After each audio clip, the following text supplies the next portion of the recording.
आपल्यासोबत श्वेता महाले आहेत, चिखलीच्या आमदार.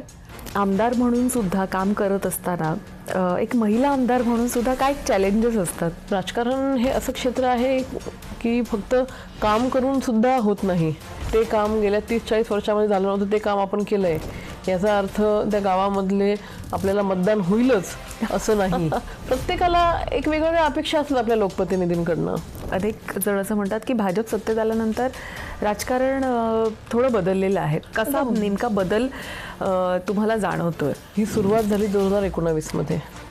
2019मध्ये भारतीय जनता पार्टी आणि शिवसेना युतीमध्ये लढलेत, परंतु त्यावेळेला उद्धव साहेबांना कुठेतरी ती मुख्यमंत्री पदाची जी खुर्ची आहे ती सारखी खुणवत होती आणि ते बेमान झालेत भारतीय जनता पार्टीसोबत. आणि नंतर मग मॅन्डेट मिळाल्यानंतर तुम्ही बेमान होता, हे कुठेतरी मला असं वाटतं हे लोकशाहीला धरून नाही आहे.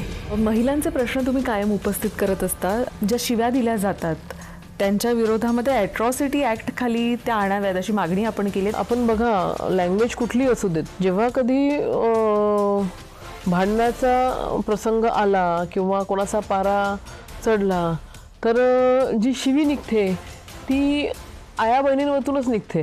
कुठेतरी त्या महिलेचा सन्मान त्या ठिकाणी राखला जात नाही, मग ती कोणाची आई असेल कोणाची बहीण असेल. त्याच्यामुळे असा माझा मी प्रश्न उपस्थित केला होता की ॲट्रॉसिटीमध्ये सुद्धा आपण हे घेतलं पाहिजेत. चिखली मतदारसंघामध्ये संजय गायकवाड तर तुमच्या कार्यकर्त्यांना दमदाटी करतात असे उघड आरोपही तुमचे कार्यकर्ते करत असतात. तुम्ही सुद्धा आता त्यांची तक्रार देखील केलेली आहे शिंदेंकडे. महायुतीमध्ये आपण आहोत तर महायुतीचा धर्म आपण पाळला पाहिजेत. प्रत्येक आमदाराने आपापला मतदारसंघ सांभाळला पाहिजेत.